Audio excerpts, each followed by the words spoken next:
Hello, welcome back to my channel, and I'm here to give you a global recap. We gonna start off in New York, where world leaders were busy this week at the 80th session of the United Nations General Assembly. It was a historic gathering as many world leaders spoke about urgent issues like climate funding, regulating artificial intelligence, and ending the war in Afghanistan. But some delegates were less enthusiastic.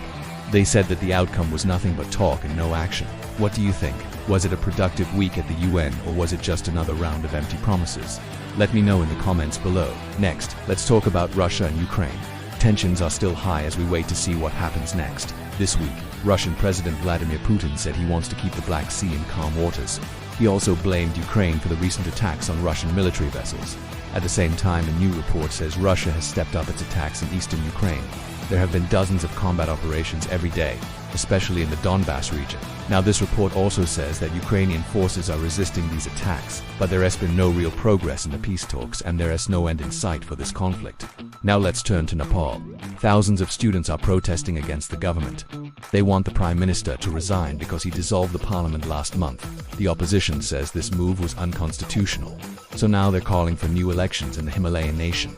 Now, similar scenes were seen in Germany, where hundreds of climate protesters blocked roads and train tracks across the country. In major cities like Berlin and Hamburg, activists from Fridays for Future movement demanded faster action on climate change. They say current policies are not enough to protect the environment, and if world leaders don't take more drastic measures, the consequences will be catastrophic. Now, what about India?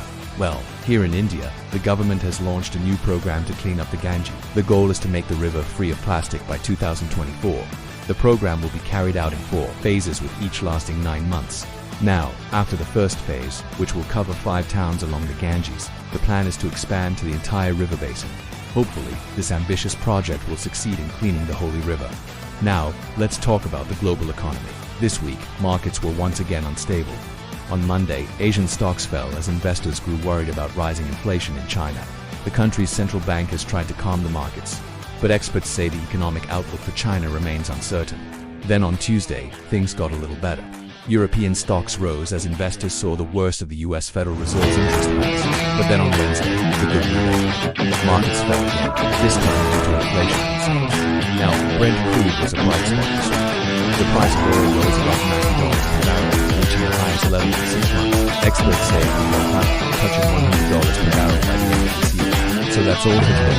Which story do you think matters the most?